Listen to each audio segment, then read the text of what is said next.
1 ಸ್ಪೂನಷ್ಟು ಧನಿಯಾನ ರಾತ್ರಿನೇ ನೆನೆಸಿ ನಂತರ ಬೆಳಗ್ಗೆ ಒಂದು ಸ್ವಲ್ಪ ಕುದಿಸಿ ಅದನ್ನು ಶೋಧಿಸ್ಬಿಟ್ಟು ಕುಡಿಯೋದ್ರಿಂದ ಬ್ಲೋಟಿಂಗ್ ಫೀಲಿಂಗ್ ಏನಾಗ್ತಿರುತ್ತೆ ಅದು ಕಮ್ಮಿ ಆಗುತ್ತೆ, ಡೈಜೆಷನ್ ಇಂಪ್ರೂವ್ ಆಗುತ್ತೆ, ಜೊತೆಗೆ ಇದು ಡಿಟಾಕ್ಸ್ ಮಾಡುತ್ತೆ.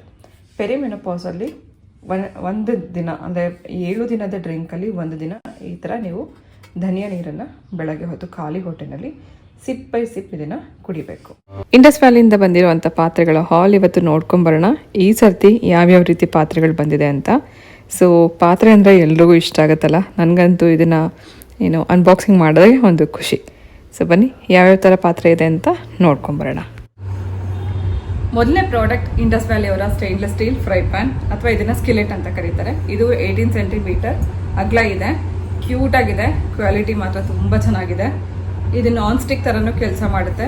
ಇದನ್ನು ಮಸಾಲೆ ಹುರಿಯೋದಕ್ಕೆ, ಆಮ್ಲೆಟ್ ಮಾಡೋದಕ್ಕೆ ಅಥವಾ ಒನ್ ಟೈಮ್ಗೆ ಏನಾದ್ರು ನೀವು ಮ್ಯಾಗಿ ಅಥವಾ ಏನಾದ್ರು ರೈಸ್ ಫ್ರೈ ಮಾಡ್ಕೋಬೇಕು ಅಂತಂದ್ರೂ ಕೂಡ ಫ್ರೈಡ್ ರೈಸ್ ಮಾಡ್ಕೊಳ್ಳೋದಕ್ಕೆ ಇದಕ್ಕೆಲ್ಲ ತುಂಬ ಚೆನ್ನಾಗಿದೆ. ಸೊ ಇದು ಟ್ರೈಪ್ಲೈ ಸ್ಟೇನ್ಲೆಸ್ ಸ್ಟೀಲ್ ಆಗಿರೋದ್ರಿಂದ ಯಾವುದೇ ಕಾರಣಕ್ಕೂ ಇದು ಸೀದ್ ಹೋಗಲ್ಲ, ಅಂಟಲ್ಲ, ನಾನ್ ಸ್ಟಿಕ್ ಥರನೇ ಇರುತ್ತೆ. ಇದ್ರದ್ದು ಹ್ಯಾಂಡಲ್ ನೋಡಿ ಎಷ್ಟು ಕ್ಯೂಟ್ ಆಗಿದೆ ಅಂತ ನಂಗಂತೂ ತುಂಬಾ ಇಷ್ಟ ಆಯಿತು. ಮಸಾಲೆ ಹುರಿಯೋದಕ್ಕೆಲ್ಲ ತುಂಬ ಚೆನ್ನಾಗಿರುತ್ತೆ. ಇದು ಕಾಂಬೋನಲ್ಲಿದೆ. ಇದರಲ್ಲಿ 3 ರೀತಿ ಪಾತ್ರೆಗಳಿದೆ, ನೀವೇ ನೋಡ್ತಿರ್ಬೋದು. ಒಂದು ಫ್ರೈ ಪ್ಯಾನ್ ಇದೆ, ಒಂದು ಬಾಣಲಿ ಇದೆ, ಮತ್ತು ಇನ್ನೊಂದು ಸಾಸ್ ಪ್ಯಾನ್ ಇದೆ. ಗಿಫ್ಟ್ ಮಾಡೋದಕ್ಕೂ ಕೂಡ ತುಂಬ ಚೆನ್ನಾಗಿರುತ್ತೆ. ಹೊಸದಾಗಿ ಮದುವೆ ಆಗಿರೋರಿಗೆ ಇಂಥವ್ರಿಗೆಲ್ಲ, ಮುಂಚೆ ಎಲ್ಲ ಮದುವೆಗೆಲ್ಲ ಹೋಗ್ಬೇಕಾದ್ರೆ ಪಾತ್ರೆಗಳನ್ನ ಗಿಫ್ಟ್ ಮಾಡ್ತಿದ್ವಲ್ಲ. ಸೊ ಈ ಥರದ ಒಂದು ಬೆಸ್ಟ್ ಕ್ವಾಲಿಟಿಯ ಪಾತ್ರೆ ಕೊಟ್ಟರೆ ತುಂಬ ದಿನದವರೆಗೂ ನಿಮ್ಮನ್ನು ಅವರು ನೆನೆಸ್ಕೋತಾರೆ. ಒನ್ ಟೈಮ್ ಇನ್ವೆಸ್ಟ್ಮೆಂಟ್ ಥರ ನೀವು ಇದನ್ನು ಪರ್ಚೇಸ್ ಮಾಡ್ಬೋದು. ಇದೊಂದು ಫ್ರೈ ಪ್ಯಾನ್, ಸ್ಟರ್ಡಿ ಹ್ಯಾಂಡಲ್ ಇರುವಂಥ ಫ್ರೈ ಪ್ಯಾನ್, ಕೆಪಾಸಿಟಿ 1.2 ಲೀಟರ್. ಇದರಲ್ಲಿ ಯಾವುದೇ ಸ್ಟಿಕ್ಕಿನೆಸ್ ಆಗಲಿ ಬರ್ನಿಂಗ್ ಆಗಲಿ ಆಗಲ್ಲ. ಕ್ಲೀನಿಂಗ್ ಕೂಡ ತುಂಬ ಸುಲಭ, ಈಸಿಯಾಗಿ ಎವ್ರಿಡೇ ಕುಕ್ಕಿಂಗಿಗೆ ನೀವು ಇದನ್ನು ಉಪಯೋಗಿಸ್ಕೋಬೋದು.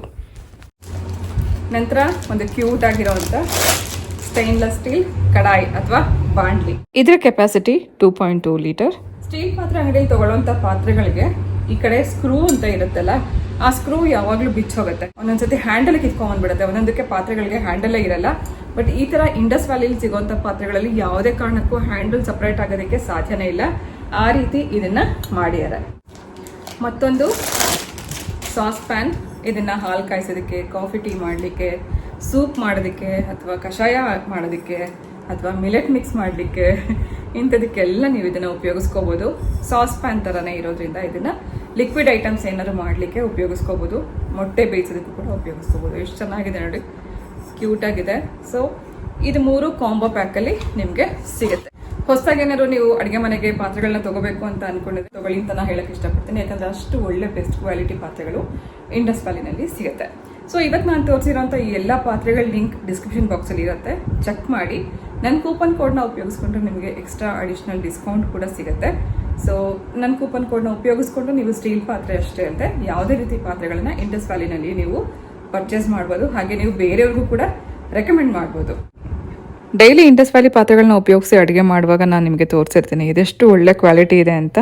ಸೊ ಸುಮಾರು ಜನ ನನಗೆ ಫೋನಲ್ಲಿ ಕೂಡ ಕೇಳ್ತಿರ್ತಾರೆ, ಕಮೆಂಟ್ ಮಾಡಿ ಕೇಳ್ತಾರೆ ತೊಗೋಬೋದಾ, ಕ್ವಾಲಿಟಿ ಹೇಗಿದೆ ಅಂತ. ಖಂಡಿತ ನೀವು ಬೈ ಮಾಡ್ಬೋದು ಅಂತ ನಾನು ರೆಕಮೆಂಡ್ ಮಾಡ್ತೀನಿ. ಸೊ ಇವತ್ತೊಂದು ರೆಸಿಪಿ ನೋಡ್ಕೊಂಬರೋಣ. ಮೊದಲೇದಾಗಿ ಸ್ವಲ್ಪ ಎಣ್ಣೆಯಲ್ಲಿ ಜೀರಿಗೆ ಮತ್ತು ಕಟ್ ಮಾಡಿರೋಂಥ ಬೆಳ್ಳುಳ್ಳಿ ಹಾಕಿ ಸ್ವಲ್ಪ ಅದು ಫ್ಲೇವರ್ ಬರೋವರೆಗೂ ಹುರ್ಕೊಂಡ ನಂತರ ಸಣ್ಣ ಕಟ್ ಮಾಡಿರೋಂಥ ಒಂದು 2 ಅಥವಾ 3 ಈರುಳ್ಳಿ ಹಾಕಿ ಫ್ರೈ ಮಾಡ್ಕೊಂಡ್ಮೇಲೆ 1 ಟೇಬಲ್ ಸ್ಪೂನಷ್ಟು ಕಡಲೆ ಹಿಟ್ಟು ಹಾಕಿ ಫ್ರೈ ಮಾಡ್ಕೋಬೇಕು. ಕಡಲೆ ಹಿಟ್ಟು ನಾನು ಇಲ್ಲಿ ಸ್ವಲ್ಪ ಕೆಂಪು ಕಾಣಿಸಿರೋ ಕಾರಣ ನಾನು ಬೋಂಡದ ಹಿಟ್ಟು ಅಥವಾ ಬೋಂಡದ ಮಿಕ್ಸ್ ಏನು ಮಾಡಿ ಇಟ್ಕೊಂಡಿದ್ದೆ ಅದನ್ನೇ ಹಾಕಿದ್ದೀನಿ. ಸೊ ಇದರಲ್ಲಿ ಕಡಲೆ ಹಿಟ್ಟಿರುತ್ತೆ, ಸ್ವಲ್ಪ ಅರಿಶಿನ ಮತ್ತು ಅಚ್ಕಾರದ ಪುಡಿ ಮಿಕ್ಸ್ ಆಗಿರೋದ್ರಿಂದ ನಿಮ್ಗೆ ಆ ಕಲರ್ ಕಾಣಿಸುತ್ತೆ. ಅಥವಾ ನೀವು 1 ಟೇಬಲ್ ಸ್ಪೂನಷ್ಟು ಕಡಲೆ ಹಿಟ್ಟನ್ನ ಹಾಕಿ ಫ್ರೈ ಮಾಡ್ಕೊಂಡ ನಂತರ 2 ಟೊಮೆಟೊನ ಪ್ಯೂರಿ ಮಾಡಿ ಹಾಕಿ ಹುರ್ಕೋಬೇಕು. ಇದೆಲ್ಲ ಸ್ವಲ್ಪ ಹಸಿ ವಾಸನೆ ಹೋದ ನಂತರ ಮಸಾಲೆ ಹಾಕೋಣ. ರುಚಿಗೆ ತಕ್ಕಷ್ಟು ಉಪ್ಪು, ಸ್ವಲ್ಪ ಅರಿಶಿನ, ಹಾಗೆ ಖಾರಕ್ಕೆ ಬೇಕಾಗುವಷ್ಟು ಅಚ್ಕಾರದ ಪುಡಿ, ಸ್ವಲ್ಪ ಧನಿಯಾ ಪುಡಿ, 1/4 ಸ್ಪೂನಷ್ಟು ಧನಿಯಾ ಪುಡಿ, 1/4 ಸ್ಪೂನಷ್ಟು ಜೀರಿಗೆ ಪುಡಿ ಹಾಕಿ ಫ್ರೈ ಮಾಡ್ಕೋಬೇಕು. ಇದಕ್ಕೆ ಕಡಲೆ ಹಿಟ್ಟು ಹಾಕಿರೋ ಕಾರಣ ಗ್ರೇವಿ ಥಿಕ್ನೆಸ್ ಬರೋದಕ್ಕೋಸ್ಕರ 1 ಟೇಬಲ್ ಸ್ಪೂನಷ್ಟು ಕಡಲೆ ಹಿಟ್ಟು ಹಾಕಿರೋದ್ರಿಂದ ಆ ಕಡಲೆ ಹಿಟ್ಟಿದ್ದು ಸ್ಮೆಲ್ ಹೋಗಿ ಗ್ರೇವಿ ಗಟ್ಟಿ ಆಗುತ್ತೆ. ಸೊ ಇದಕ್ಕೆ ಮುಖ್ಯವಾಗಿ ಹಾಕ್ತಿರೋದೆ ಪಾಲಕ್ ಸೊಪ್ಪಿನ ಪ್ಯೂರಿ. ಪಾಲಕ್ ಸೊಪ್ಪನ್ನು ಒಂದು 2 ನಿಮಿಷ ಬಿಸಿನೀರಲ್ಲಿ ಬೇಯಿಸ್ಕೊಂಡು ನಂತರ ತಣ್ಣಗಾದ್ಮೇಲೆ ಗ್ರೈಂಡ್ ಮಾಡ್ಕೋಬೇಕು. ನುಣ್ಣಗೆ ಗ್ರೈಂಡ್ ಮಾಡ್ಕೊಳಕ್ಕೆ ಹೋಗ್ಬಾರ್ದು, ಸ್ವಲ್ಪ ತರಿತರಿಯಾಗಿರೋ ಹಾಗೆ ರುಬ್ಕೊಳ್ಳೋಣ. ನಂತರ ಈ ಮಸಾಲೆ ಎಲ್ಲ ಹುರ್ಕೊಂಡಾದ್ಮೇಲೆ ಪಾಲಕ್ ಪ್ಯೂರಿ ಹಾಕಿ ಮಿಕ್ಸ್ ಮಾಡ್ಕೋಬೇಕು. ಪಾಲಕ್ ಪ್ಯೂರಿ ಹಾಕಿದ್ಮೇಲೆ ತುಂಬ ಹೊತ್ತು ಕುದಿಸೋವಂಥ ಅವಶ್ಯಕತೆ ಇಲ್ಲ. ಒಂದ್ಸತಿ ಇದನ್ನೆಲ್ಲ ಚೆನ್ನಾಗಿ ಮಿಕ್ಸ್ ಮಾಡಿಕೊಂಡು ಗ್ರೇವಿ ಥಿಕ್ನೆಸ್ ನಮ್ಗೆ ಎಷ್ಟು ನೀರು ಬೇಕು ಅದೆಲ್ಲ ನೋಡ್ಕೊಂಡು ಅಡ್ಜಸ್ಟ್ ಮಾಡ್ಕೊಳ್ಳೋಣ. ಇದನ್ನು ಚಪಾತಿಗೆ ಮತ್ತು ಅನ್ನಕ್ಕೆ ಎರಡಕ್ಕೂ ಕೂಡ ನೀವು ಸರ್ವ್ ಮಾಡ್ಬೋದು. ನಾನು ಯಾವುದೇ ಸೈಡ್ ಡಿಶ್ ರೆಸಿಪಿ ತೋರಿಸಿದ್ರು ಯೂಶಲಿ ಅನ್ನಕ್ಕೆ ಮತ್ತು ಚಪಾತಿ ಎರಡಕ್ಕೂ ಕೂಡ ಆಗೋ ಹಾಗೇ ತೋರಿಸ್ತೀನಿ. ಸೊ ಲಾಸ್ಟಲ್ಲಿ ಇದಕ್ಕೆ ಸ್ವಲ್ಪ ಕಸೂರಿ ಮೇಥಿ, ಸ್ವಲ್ಪ ತುಪ್ಪ ಹಾಕಿ ಮಿಕ್ಸ್ ಮಾಡಿಕೊಂಡ್ರೆ ಒಂದೊಳ್ಳೆ ರುಚಿಯಾಗಿರುವಂಥ ಪಾಲಕ್ ಗ್ರೇವಿ ರೆಡಿ ಆಯಿತು. ಯಾರಿಗೆಲ್ಲ ಕಬ್ಬಿಣಾಂಶದ ಕೊರತೆ ಇರುತ್ತೆ ಅಥವಾ ಕಣ್ಣಿನ ದೃಷ್ಟಿ ಚೆನ್ನಾಗಾಗಬೇಕು ಅಂತ ಅನ್ಸುತ್ತೆ ಅಂಥವ್ರಿಗೆ ಪ್ರತಿದಿನ ಪಾಲಕ್ ಸೊಪ್ಪು ಕೊಡೋದು ತುಂಬ ಒಳ್ಳೆಯದು. ಸುಮ್ಮನೆ ಹಾಗೆ ಬೇಯಿಸ್ಕೊಂಡು ಕೂಡ ತಿನ್ಬೋದು ಅಥವಾ ಈ ಥರ ಗ್ರೇವಿ, ಸಾಂಬಾರು, ಪಲ್ಯ ಯಾವುದ್ರಲ್ಲಾದರೂ ನೀವು ಇದನ್ನು ಇನ್ಕ್ಲೂಡ್ ಮಾಡ್ಕೊಳ್ಳೋದ್ರಿಂದ ಐರನ್ ಡಿಫಿಷಿಯನ್ಸಿ ಕಂಟ್ರೋಲ್ ಆಗುತ್ತೆ. ಹಾಗೆ ಇವತ್ತಿನ ಗಿವ್ ಅವೇ ವಿಷಯಕ್ಕೆ ಬಂದರೆ, ನಾನು ಈ ಸರ್ತಿ 3 ಜನನ ಸೆಲೆಕ್ಟ್ ಮಾಡ್ತಾ ಇದ್ದೀನಿ. ಆ 3 ಜನ ಲಕ್ಕಿ ವಿನ್ನರ್ಸ್ ಯಾರಾಗಿರ್ತಾರೆ ಅಂತ ನನಗೆ ಗೊತ್ತಿಲ್ಲ. ಕ್ವಾಲಿಟಿ ಮಾತ್ರ ತುಂಬ ಚೆನ್ನಾಗಿದೆ. ಡೈಲಿ ಬೇಸಿಸಲ್ಲಿ ಉಪಯೋಗಿಸುವಂಥ ಪಾತ್ರೆಗಳಿದೆಲ್ಲ. ಸೊ ಕ್ಲೀನ್ ಮಾಡಲಿಕ್ಕೂ ಈಸಿ ಇದೆ, ಹಾಗೆ ನೋಡಲಿಕ್ಕೂ ಎಷ್ಟು ಚೆನ್ನಾಗಿದೆ ನೋಡಿ. ಸೊ ಈ ಪಾತ್ರೆಗಳು ನಿಮ್ಗೆ ಏನಾದ್ರು ಸಿಗಬೇಕು ಅಂತ ಅಂದ್ಕೊಂಡಿದ್ರೆ ನಾನೊಂದು ಕ್ವಶನ್ ಪಿನ್ ಮಾಡಿದ್ದೀನಿ, ಕಮೆಂಟ್ ಸೆಕ್ಷನಲ್ಲಿ ಹೋಗಿ ಚೆಕ್ ಮಾಡಿ. ಆ ಕಮೆಂಟ್ನ ಓದಿದ್ಮೇಲೆ, ಆ ವಿಡಿಯೋ ನೋಡಿದ್ಮೇಲೆ ನಾನಲ್ಲಿ ಏನು ಹೇಳಿದ್ದೀನಿ ಅದನ್ನು ಕರೆಕ್ಟಾಗಿ ಆನ್ಸರ್ ಮಾಡಿದ್ರೆ, ಆನ್ಸರ್ ಮಾಡುವಂಥ 3 ಜನನ ಲಕ್ಕಿ ವಿನ್ನರ್ಸ್ನ ಸೆಲೆಕ್ಟ್ ಮಾಡಿ ಈ ಪಾತ್ರೆಗಳು ನಿಮಗೆ ಸಿಗೋ ಹಾಗೆ ನಾನು ಮಾಡ್ತೀನಿ. ಸೊ ಎಲ್ಲರಿಗೂ ಪಾತ್ರೆ ಕೊಡಬೇಕು ಅಂತ ಆಸೆ ಇದೆ. ಇದೇ ರೀತಿ ಟ್ರೈ ಮಾಡ್ತೀನಿ. ಖಂಡಿತ ಒಂದಲ್ಲ ಒಂದು ತಿಂಗಳು ನಿಮಗೆ ಸಿಗುತ್ತೆ. ಈ ವರ್ಷ ಪೂರ್ತಿ ಈ ಗಿವ್ ಅವೇ ಇರುತ್ತೆ. ಹೋದ ತಿಂಗಳಲ್ಲಿ 2 ಸೆಲೆಕ್ಟ್ ಮಾಡಿದ್ದೆ, ಈ ತಿಂಗಳಲ್ಲಿ 3 ಜನನ ಸೆಲೆಕ್ಟ್ ಮಾಡ್ತಾ ಇದ್ದೀನಿ.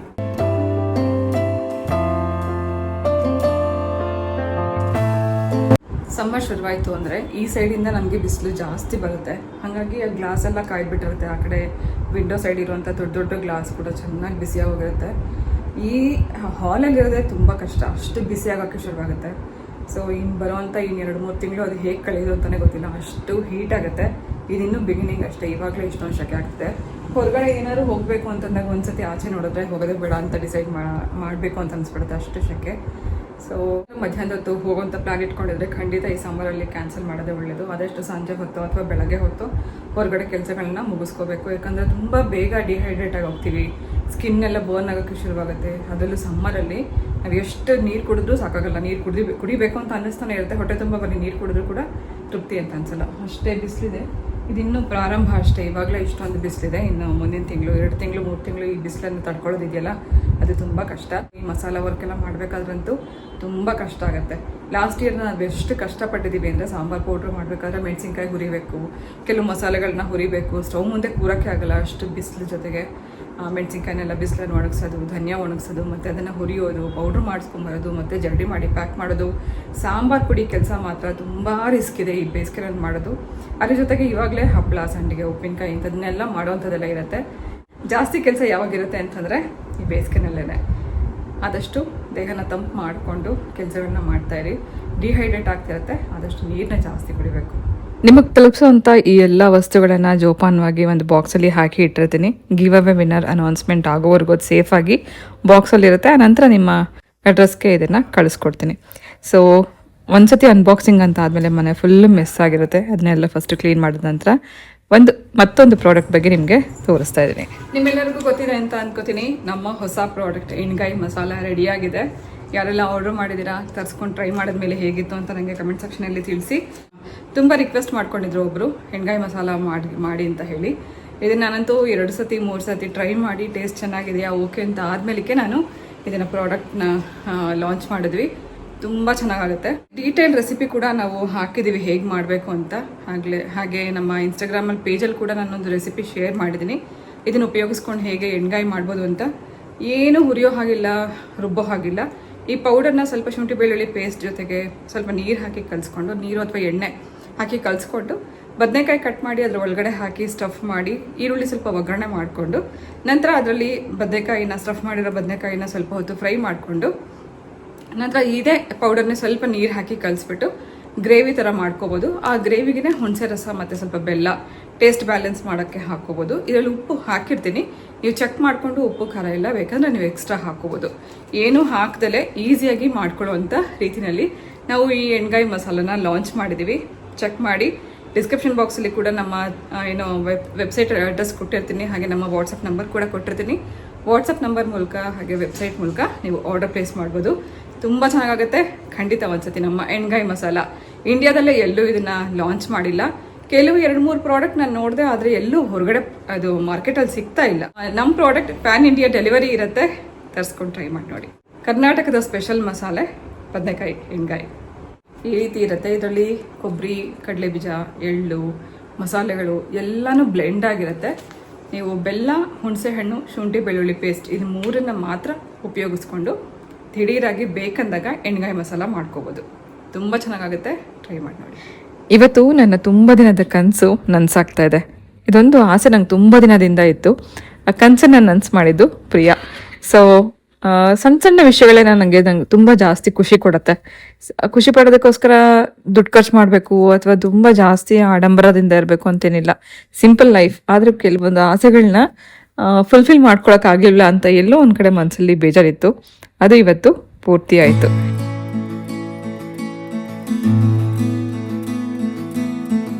For the first time nails ಮಾಡಿಸ್ಕೊಳಕ್ಕೆ ಅಂತ ಪ್ರಿಯಾ ನಾನು ಕರ್ಕೊಂಡ್ಬಂದಿಳೆ. ಫಸ್ಟ್ ಎಕ್ಸ್ಪೀರಿಯನ್ಸ್ ಇದು. ನನಗೇನು ಖುಷಿ ಆಗ್ತಾ ಇರೋದಂದರೆ, ನಾನು 2 ಸತಿ ಮಾಡಿಸಿದಾಗ್ಲೂ ಗರ್ಲ್ಸ್ ಹತ್ರ ಮಾಡಿಸಿದ್ದೆ, ಇವಾಗ ಬಾಯ್ಸ್ ಹತ್ರ.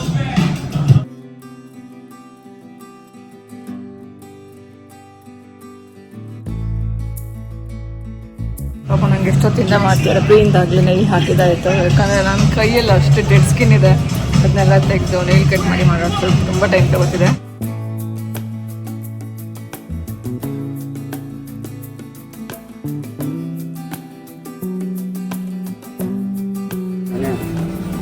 ಮಮ್ಮಿಗೆ ಫಸ್ಟ್ ಟೈಮ್ ಮಾಡಿಸ್ತಾ ಇರೋದು.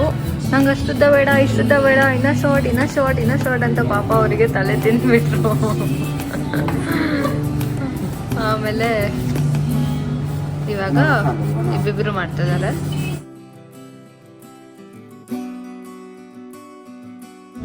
ಕಾಣಿಸುತ್ತಲ್ಲ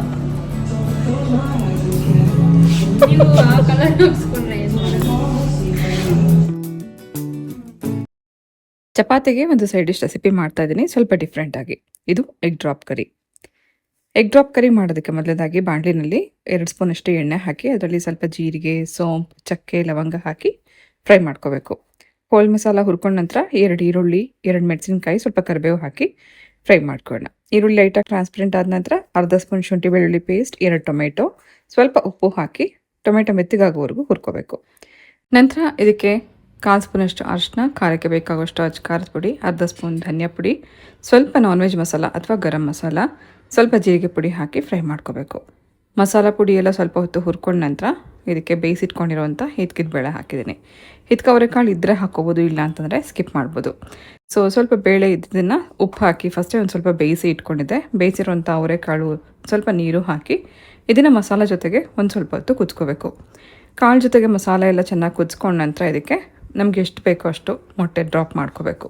ಮೊಟ್ಟೆ ಹಾಕಿದ್ಮೇಲೆ ಮತ್ತೆ ಅದನ್ನು ಮಿಕ್ಸ್ ಮಾಡಬಾರ್ದು. ಸಣ್ಣ ಊರಿನಲ್ಲಿ ಒಂದು 3 ನಿಮಿಷ ಬೇಯಿಸ್ಕೋಬೇಕು. ಚೆನ್ನಾಗಿದು ಒಳಗಡೆವರೆಗೂ ಬೆಂದಿರುತ್ತೆ. ನಂತರ ನಾವು ಇದಕ್ಕೆ ಮೇಲಿಂದ ಕೊತ್ತಂಬರಿ ಸೊಪ್ಪು ಹಾಕಿ ಇದನ್ನು ಚಪಾತಿ ಜೊತೆಗೆ ಅಥವಾ ಅನ್ನಕ್ಕೂ ಕೂಡ ನೀವು ಇದನ್ನು ಸರ್ವ್ ಮಾಡ್ಬೋದು. ತುಂಬ ಚೆನ್ನಾಗಿರುತ್ತೆ, ಟ್ರೈ ಮಾಡಿ ನೋಡಿ.